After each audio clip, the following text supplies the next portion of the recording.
Hi, നമസ്കാരം. ഞാൻ ഒരു സാധാരണക്കാരിയായിട്ടുള്ള ഒരു സ്ത്രീയാണ്. എനിക്ക് സംസാരിക്കാനുള്ളതും സാധാരണക്കാർക്ക് വേണ്ടിയിട്ട് തന്നെ. എന്തെങ്കിലും ഒരു പ്രശ്നം ഉണ്ടാകുമ്പോൾ ഏറ്റവും കൂടുതൽ അതിൻ്റെ തിക്തഫലങ്ങൾ ഉണ്ടാകുന്നത് സാധാരണക്കാർക്കായിരിക്കും. ശരിയല്ലേ പറഞ്ഞത്?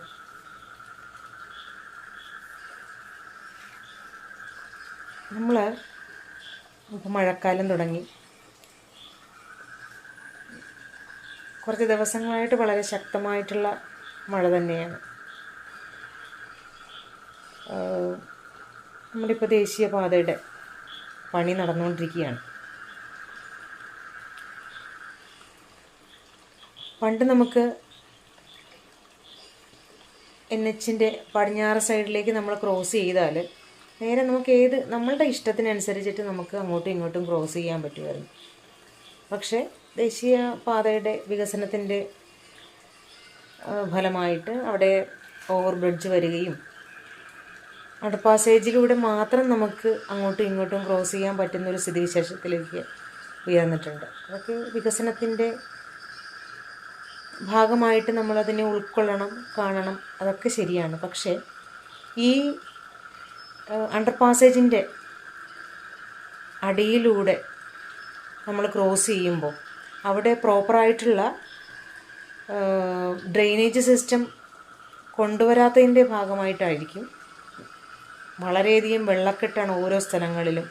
അപൂർവം ചേർത്തല മുതൽ ആലപ്പുഴ വരെയും സഞ്ചരിക്കുന്നതിനിടയ്ക്ക് അപൂർവം മാത്രം വെള്ളക്കെട്ടില്ലാത്ത സ്ഥലമുള്ളൂ.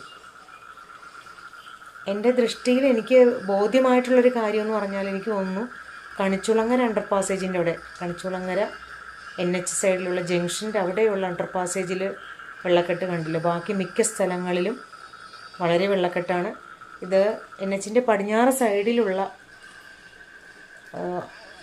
ഒന്ന് ക്രോസ് ചെയ്യണമെന്നുണ്ടെങ്കിൽ ഇങ്ങേയറ്റം സ്കൂൾ കുട്ടികൾക്ക് അവർ സൈക്കിളിലൂടെ തന്നെ അവർക്കൊന്ന് റോഡ് മുറിച്ച് കടക്കണമെങ്കിൽ വളരെ ബുദ്ധിമുട്ടുണ്ട്.